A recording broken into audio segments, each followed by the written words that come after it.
덤불 속 아쿠타가와 류노스케.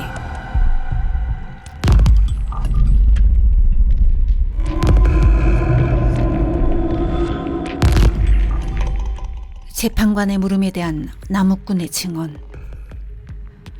시체를 처음 본 곳은 저입니다. 시체는 하늘을 보고 넘어져 있었습니다. 가슴에 단도가 꽂혀 있었고 피가 흘러 주변의 낙엽이 검붉게 물들어 있었습니다. 피는 벌써 멎어 있었습니다. 칼이나 무엇을 못 보았냐고요?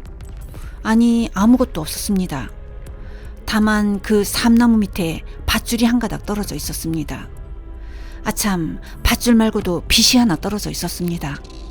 시체 옆에 있었던 것은 그 두 가지입니다. 하지만 풀이나 낙엽이 짓밟혀 있는 것으로 보아 그 산에는 살해되기 전에 상당히 저항을 한 것이 틀림없습니다. 말이 없었느냐고요? 그곳은 말이 들어갈 수 없는 곳입니다. 대나무 덤불이 가로막고 있으니까요. 재판관의 물음에 대한 승려의 증언.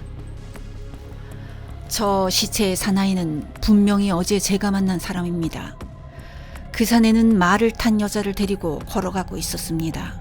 여자는 모자 아래로 늘어진 비단 때문에 얼굴이 잘 보이지 않았지요. 말은 젓갈색 털빛에 갈기를 박박 깎은 말 같았습니다. 산에는 칼을 차고 활과 화살도 가지고 있었습니다. 특히 검은 칠을 한 화살집에 20개 남짓의 화살을 꽂고 있었던 것이 지금도 뚜렷하게 생각납니다. 그 사내가 이렇게 되리라고는 꿈에도 생각 못했습니다. 참으로 사람의 목숨이란 이슬과 같고 번개와 같다는 말이 틀림없군요.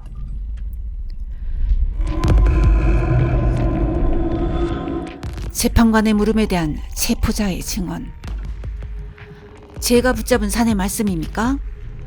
그놈은 타조마루라는 꽤 이름이 알려진 산적입니다.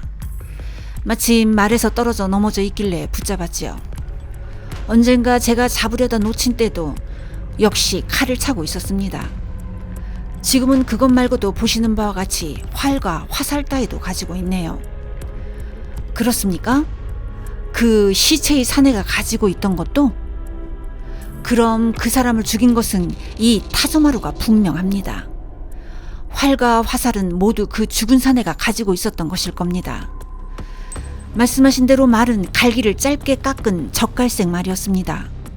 그 말에서 떨어지다니 무슨 인연임에 틀림없습니다. 이 타조마루란 녀석은 장안의 도둑 중에서도 남달리 계집을 좋아하는 놈입니다. 재판관의 물음에 대한 노파의 증언. 저 죽은 자는 저의 사위입니다. 이름은 가나자와 타케이로. 나이는 26살. 유순한 성격으로 누구에게 원한을 살 까닭이 없습니다. 제 딸의 이름은 마사코. 나이는 19살. 그 애는 사내보다 더 지기를 싫어하는 아이입니다만 지금껏 한 번도 타케이로 말고는 다른 사내를 만난 적이 없습니다. 그들은 어제 길을 떠났는데 이런 변을 당하다니 어찌 된 일이란 말입니까? 사위는 이제 어쩔 수 없더라도 딸은 어찌합니까? 이 늙은이의 평생 소원이 오니 부디 딸을 찾아내 주시기 바랍니다. 산적 타조마루의 자백. 그 사내를 죽인 것은 저요. 그러나 여자는 죽이지 않았어. 그럼 어디로 갔느냐? 그건 나도 모르는 일이요. 나는 어제 점심때가 좀 지나서 우연히 길에서 그 부부를 만났어. 마침 바람이 휙 불어와 여자의 모자 비단이 올라가는 바람에 그녀의 얼굴을 살짝 보았어. 그 순간 나는 비록 남자를 죽이는 한이 있더라도 여자를 빼앗겠다고 결심했어. 그러나 남자를 죽이지 않아도 여자를 빼앗을 수만 있다면 더 괜찮겠지요. 나는 산속으로 그 부부를 유기할 꾀를 짜내어 말했어. 산속에 오래된 무덤을 파보았더니 거울이나 칼 따위가 많이 나오더라. 그것을 산근을 덤불 속에다 묻어놓았다. 사겠다는 사람이 있으면 헐값에 팔아 넘기고 싶다. 이렇게 말했어. 사람의 욕심이란 무서운 것 아니겠어? 그 부부는 나와 함께 산길로 들어왔어. 덤불 앞에 오자 여자는 말에서 내리지 않고 기다리고 있겠다고 하더이다. 나는 남자가 덤불 속으로 들어오자 공격하여 그를 삼나무 밑둥에 묶어버렸소. 소리를 내지 못하게 대나무 잎을 입에 가득 쳐넣었소. 그리고 여자에게 가서 남자가 급병을 일으킨 것 같다며 덤불 안으로 데리고 왔소. 여자는 남자가 삼나무에 묶여있는 것을 보자 품에서 번쩍하고 단도를 뽑더이다. 나는 지금까지 그렇게 성질이 사나운 여자를 본 일이 없어. 여자가 사정없이 칼을 휘둘렀고 가까스로 여자의 단도를 쳐서 떨어뜨렸어. 나는 마침내 남자의 목숨을 뺏을 것도 없이 여자를 손에 넣었소이다. 그렇게 된 이상 사내까지 죽일 마음은 없었어. 그런데 엎드려 울고 있던 여자가 갑자기 미친 사람처럼 내 팔에 매달리며 당신이 죽든지 내 남편이 죽든지 둘 중에 하나는 죽어달라. 두 사내에게 수치를 보인 것은 죽기보다 괴롭다. 어느 쪽이든 살아남은 사내를 따라가겠다라고 말하는 것이었어. 나는 여자의 불타는 눈과 마주친 순간 죽는 한이 있어도 이 여자를 아내로 삼아야겠다고 생각했어. 아내로 삼고 싶다. 내 머릿속에 있었던 것은 오로지 이 생각뿐이었어.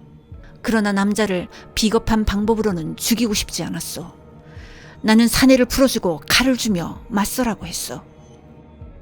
그 결투에서 나는 23번째 합에서 상대의 가슴을 찔렀어. 23번째 합. 부디 그것을 잊지 말아주시오. 대단하지 않소? 사내가 넘어지자 나는 피 묻은 칼을 든 채 여자 쪽을 돌아보았어. 그러나 그녀는 온데간데 없었어.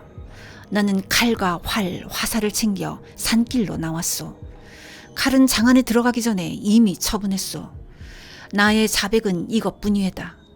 어차피 한 번은 나무 꼭대기에 매달릴 머리라고 생각하고 있었으니 부디 극형에 처해 주시오. 무사의 아내 마사코의 증언.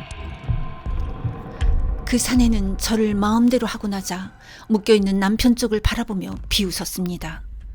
남편은 얼마나 분했겠습니까? 저는 밧줄에 묶인 채 남편 곁으로 갔는데 그 사내가 발을 걸어 넘어뜨렸습니다. 그 순간 저는 남편의 눈 속에서 뭐라고 형용할 수 없는 이상한 빛이 담겨있는 것을 보았습니다.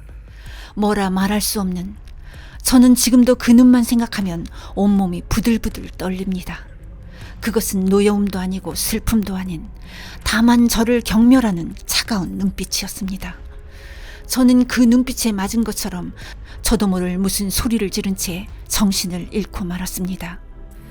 깨어나 보니 그 사내는 벌써 어디론가 사라지고 삼나무 밑둥에 묶인 남편만 있었습니다.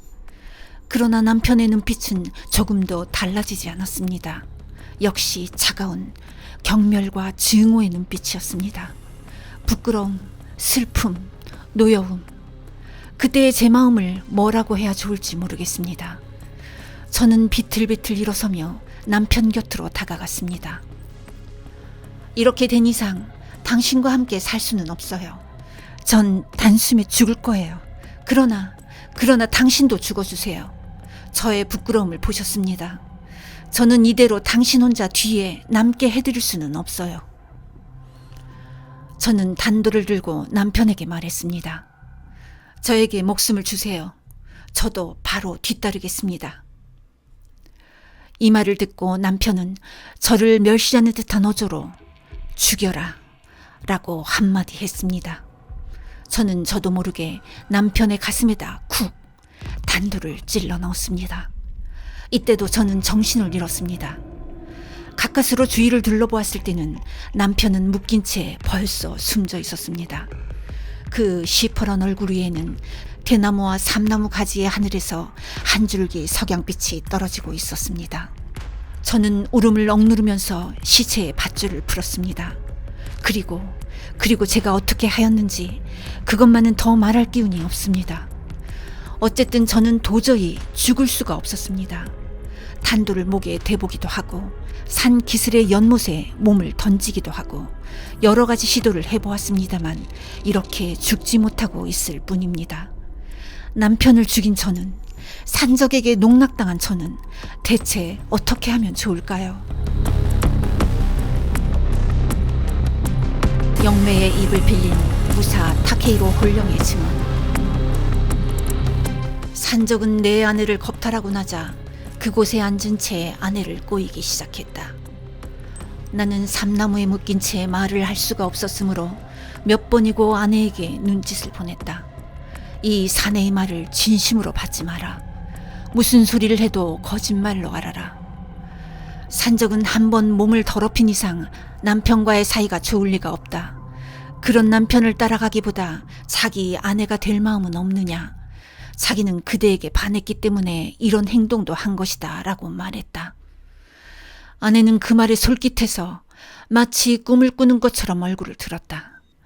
나는 아직도 그때처럼 아름다운 아내의 얼굴을 본 적이 없다. 그러나 그 아름다운 아내는 지금 눈앞에 놓여있는 나를 앞에 놓고 산적에게 뭐라 대답하였는가. 나는 지금 구천을 헤매고 있지만 아내의 대답이 생각날 때마다 속에서 불이 나지 않을 수 없다. 아내는 분명히 이렇게 말했다. 그럼 어디든지 데려가 주세요. 그러더니 아내는 나를 가리키며 저 사람을 죽여주세요. 저 사람이 살아있는 한 당신과 함께 갈 수는 없어요. 아내는 미친 사람처럼 소리쳤다. 저 사람을 죽여주세요. 이 말은 지금도 폭풍처럼 나를 먼 어둠의 밑바닥에 거꾸로 처박으려 한다. 이런 무서운 말이 한 번이라도 어느 누구의 입에서 나온 적이 있었을까? 저 사람을 죽여주세요. 아내는 그렇게 외치면서 산적의 팔에 매달려 있다. 산적은 가만히 아내를 바라보며 죽인다고도 죽이지 않겠다고도 대답하지 않고 있었다. 아내는 대나무 낙엽 위에 도둑의 발에 채여 넘어졌다. 산적은 팔짱을 끼고 나에게 말했다. 저 여자를 어떻게 할 참인가? 죽일 건가 살릴 건가? 나는 이 말만으로도 산적의 죄는 용서해주고 싶다. 아내는 쏜살같이 덤불난 쪽으로 달아나기 시작했고 도둑이 잡으려 했으나 놓치고 말았다.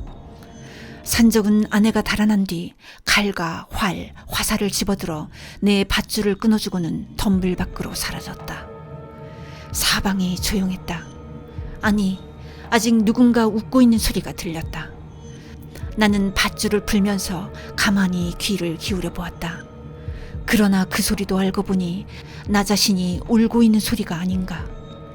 나는 가까스로 몸을 일으켜 아내가 떨어뜨린 단도를 집어든 다음 단숨에 내 가슴에 꽂았다. 뭔가 비린내 나는 덩어리가 내 입으로 치밀어 왔다. 그러나 고통은 전혀 없었다. 다만 가슴이 차가워지니까 한층 주위가 조용해졌을 뿐이다. 아, 얼마나 조용한가.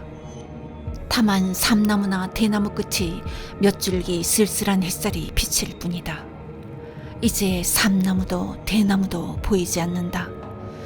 나는 거기에 넘어진 채 깊은 정적에 쌓이고 있다. 그때 누군가가 발소리를 죽여 내 곁에 와서 손으로 살며시 내 가슴에서 단도를 뽑았다. 동시에 내 입에서는 다시 한번 피가 넘쳐왔고 나는 그곳으로 영원히 구천의 어둠 속으로 가라앉아 버렸다.